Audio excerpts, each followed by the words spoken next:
But let's just go ahead and get right into the article here and these new documents, which were a lot of fun because I really didn't expect them, if I can put it that way, simply because you kind of get used to certain formats or certain types of documents that come out, especially when it talks about UAP. But never did I really expect internally that they'd be recognizing the Tic-Tac, as most of the general public refers to it, that UFO sighting in 2004 that involved the USS Nimitz. It's been obviously all over the news in this conversation about UAP and UFOs for the last 5+ years. But you don't really see a whole lot of banter about that within formerly classified documents that are released to the general public. Now, I want to go ahead and give credit where it's due. This is a great researcher. If you don't know who this is, definitely follow him on Twitter. His name is Kyle Warfel. He utilizes the Freedom of Information Act. He reached out to me. He got one of the documents I'm about to go over through one of his requests.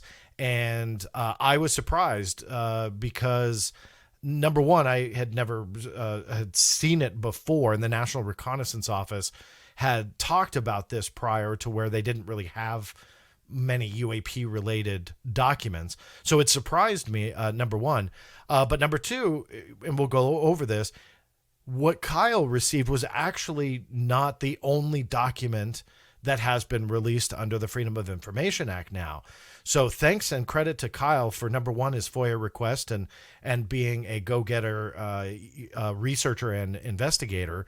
But on top of that, it really motivated me to dig in to exactly what Kyle had got and realized that there was much more to the story. Now, what story is that? Well, it involves a highly classified National Reconnaissance Office program called Sentient.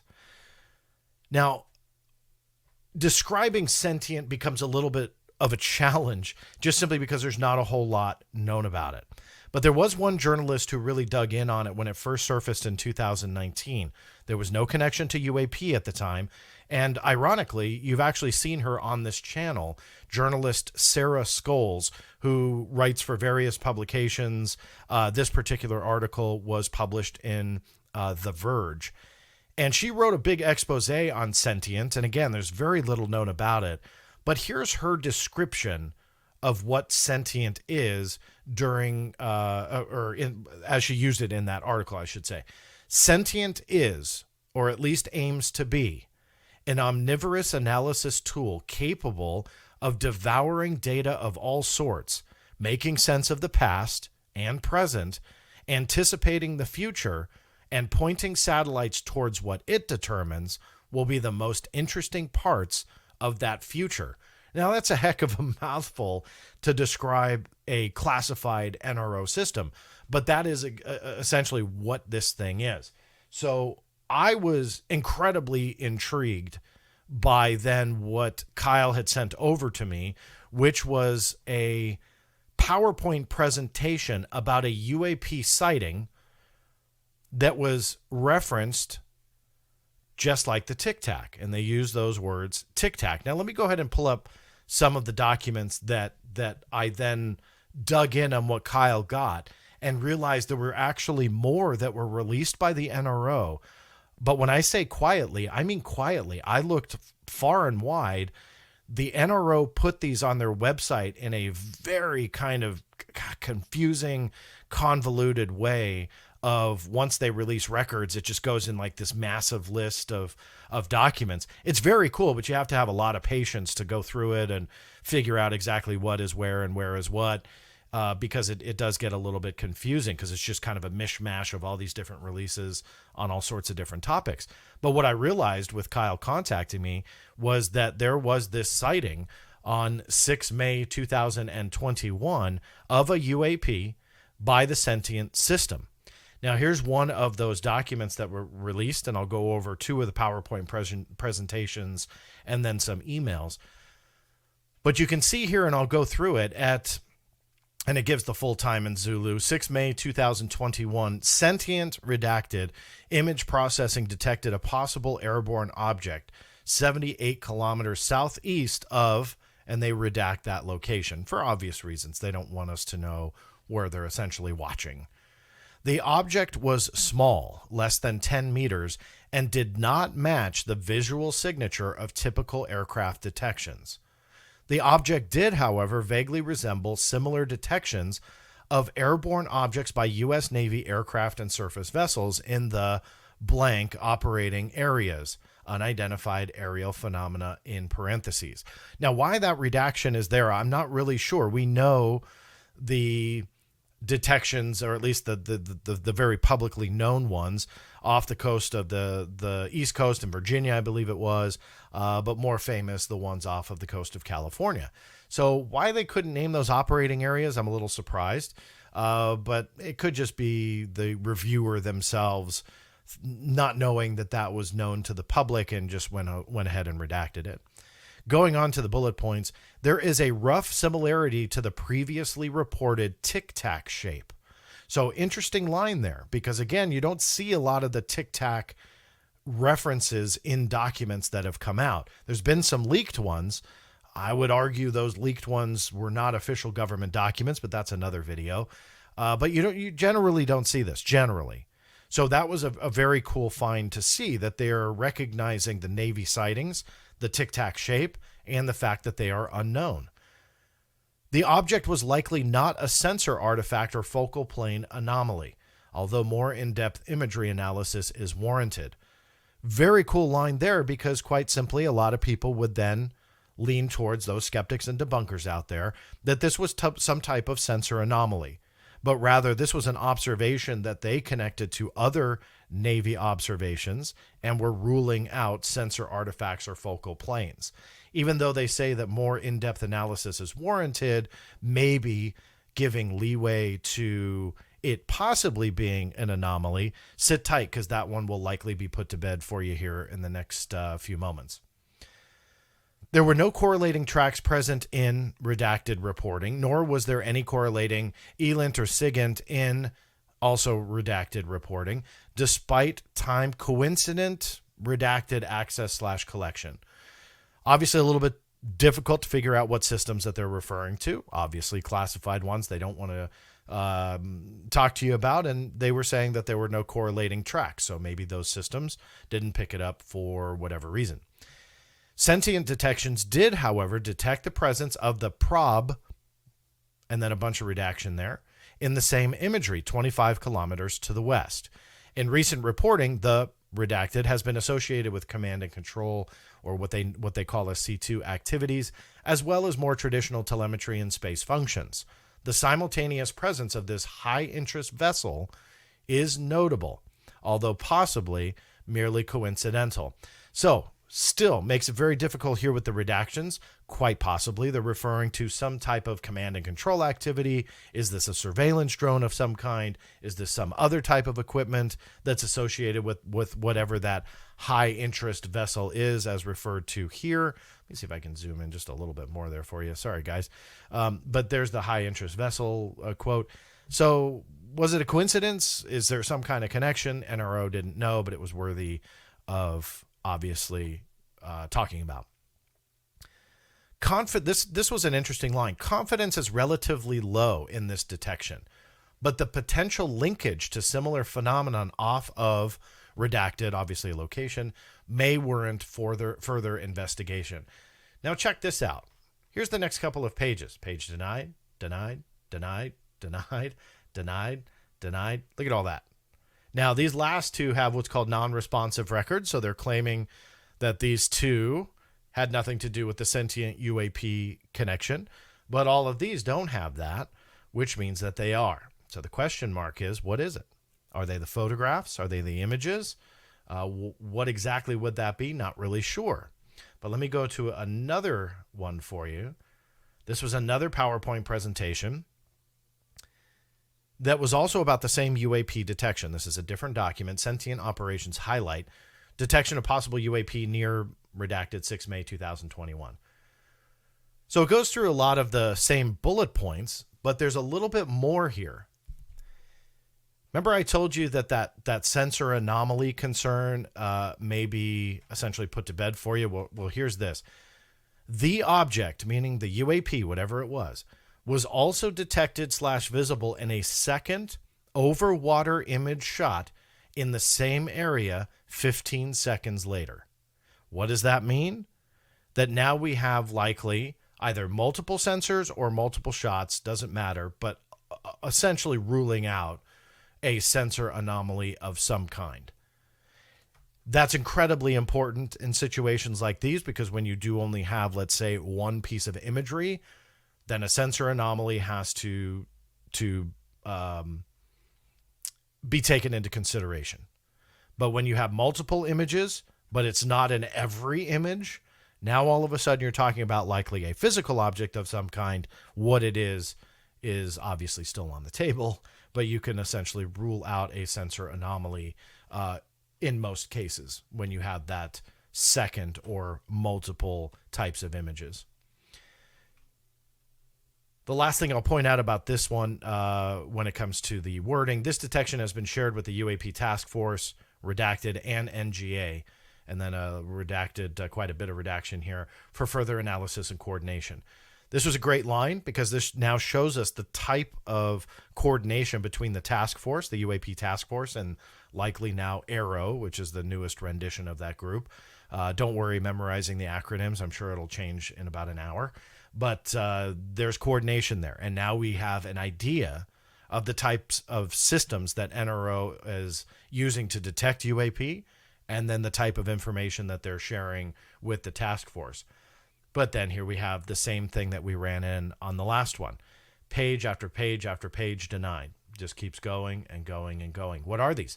Photographs? We're not really sure. You can see here, yet again, we've got non-responsive records. So we'll take that at their word, but you still have quite a few. Here's another one that it doesn't say that. Well, clearly they don't want to tell you about what's going on here. Conclusions and way ahead was one of the final slides. Yes, there was some what they considered non-responsive records, but one of the final slides with content anyway in the presentation, conclusions and way ahead. There are a range of potential hypotheses regarding the identification of the object, none of which can be completely ruled in or out at this time. Interesting redaction here. Redacted Air Force aircraft, e.g., redacted from tail on aspect. Now, what type of Air Force aircraft are they referring to here that's redacted and they can't tell us? That was kind of intriguing to me. I'm kind of curious what they're referring to. Second item on the list, not ruled out, but also, not ruled in either, was a weather balloon. The third was space debris much closer to imaging vehicle. So does that mean that the imaging vehicle was in space? Likely. For some, that's definitive. I'll side on a little bit of caution there that I won't definitively say it, but likely the imaging vehicle was in space. Or other, that's another one. These detections and supporting data were shared across NRO directorates with NGA and with UAP task force elements. Feedback has been extremely positive and appreciative of the contribution. Detection is illustrated of the utility of blank algorithms, or redacted, I should say, when processing large image files, tremendously reduces but does not eliminate human exploitation burden. The same sentient redacted processing strategy that resulted in this detection could be applied to redacted EO collections off of redacted in areas where multiple detections have been previously reported. This was an interesting and very easily overlooked line, in my opinion, in areas where multiple detections have been previously reported. These PowerPoint presentation slides that I've gone over are all about the same UAP event on the same day. What areas have multiple detections that have been previously reported? What does that tell you? That there's a lot more to find.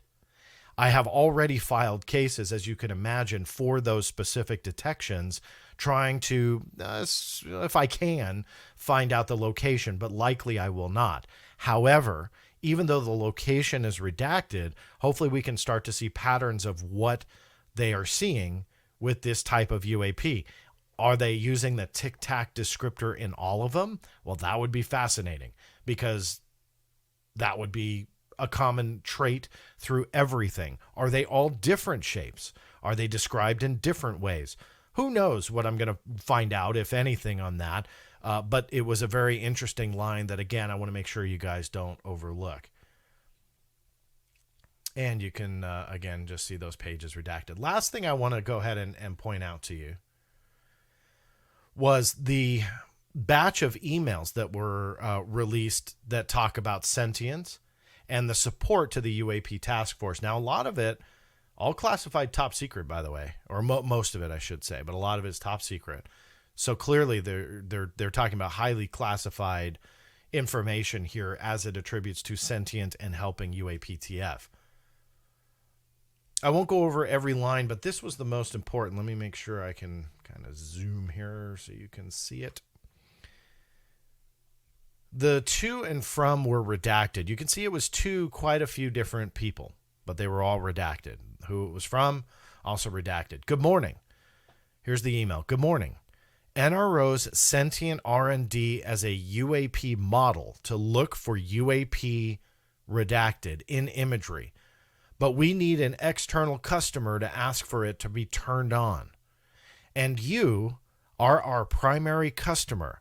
So would you mind assisting us? What model are they referring to that's within Sentient that could be that could be utilized to find and discover and detect UAP? I don't know. When we talk about primary customer, look, my gut goes to some kind of maybe government contractor, which would sound incredibly bizarre to me, I think. But I'm not like, some things just, they don't surprise me anymore. So I'm not really sure what it's referring to. Was this from the NRO to, let's say, the NGA, a different agency, and that they were the ones that needed to say, hey, let's turn this model on? Who knows? So it's anybody's guess. On the last rendition of this video that I did, I got quite a few different guesses from people in the comments. Please, if you have comments, put them in the spaces below. I mean, I'm curious. I don't know what the right answer would be, but what is this UAP model, and how really could it be used to detect UAP? I don't really know. Again, I want to stress that I'm just kind of presenting this part of the information to you, but whatever it is needed to be turned on. And that to me was fascinating with these documents and talking about the National Reconnaissance Office and what it can do with the Sentient system. So those are the documents. That's the breakdown for you. One last note that I want to make sure that I get in here, because a lot of the skeptics and debunkers out there today, I don't need to name names, for those who watch various postings on Twitter and so on and so forth, those that really go after these Navy sightings and these Navy encounters and this F-18 encountering this and that and so on, but all attributing it to UAP. There's a very common mistake that's being had by those skeptics and debunkers, wherein they just say, you know what, this is all, and I'm paraphrasing, but this is all just testimony, people's stories. Somebody experiences something, or maybe even snaps a quick cell phone video from the cockpit, but it's one frame, or just like zoom through the frame. You can't see but 3 or 4 different images in that video sequence. The UAP hearing is a prime example of that. I think that was all for show when they took one of the UAP videos and they tried to pause it. And it was the most awkward, like however many minutes it went on, of the Department of Defense officials and the team, whomever was behind the scenes. And you could tell that poor person was probably sweating bullets, because they're trying to, pause it at that one frame that the UAP was in the frame, and they just couldn't do it. And it just became this big embarrassment. So that, I think, has taken hold, where you have essentially no information. Or when you do have information, I think Mick West talks about the low information zone, that essentially there's not a whole lot there. But what you can see with these documents that I just went over is there's actually a lot there. And that in the interest of investigating and truly researching this, to dismiss these cases with the wrong assumption that it is just a pilot seeing something, or a really cruddy cell phone video or photograph taken from the cockpit, it's wrong. It's going against the true nature of investigating these things. And even though it's frustrating for people like me, and I think even Mick would agree, it's frustrating not having access to this data. We have to understand we don't have access to the data. We can't dismiss all of this thinking, and very wrongfully, it's just testimony and some low information zone imagery. On the contrary, there are the most highly classified systems within the United States intelligence community that are seeing and detecting UAP on multiple systems in areas where sometimes areas are essentially a hotspot, as indicated by these now declassified records or declassified in part. What is that? Though that's not testimony, that's not low information zone, even though it sounds like they acknowledge they need more work. There needs to be more analysis. There's a lot more data here that we are not privy to, and we have to remember that. So if a pilot comes forward and maybe it's just their testimony, and maybe they even believe it's just their testimony, these documents prove that there is a possibility that somebody higher cleared than that pilot, somebody who's working behind the scenes in this classified effort to investigate UAP, that they will have access to different systems, to different platforms that captured one or two or multiple observations of that same object. So to the pilot and the skeptors and debunkers, it may be just that pilot to them. But these documents show that there are platforms in space, or likely in space, that are looking down and seeing what it is tagging as UAP and differentiating that between normal space debris and junk floating around. And that is fascinating when you add in the fact that there's some model that can be turned on in this system to assist in detecting UAP. Now the question is, how many have they detected, and how many more will they detect as they perfect these models that they're now utilizing? Your guess is as good as mine. Put your comments below.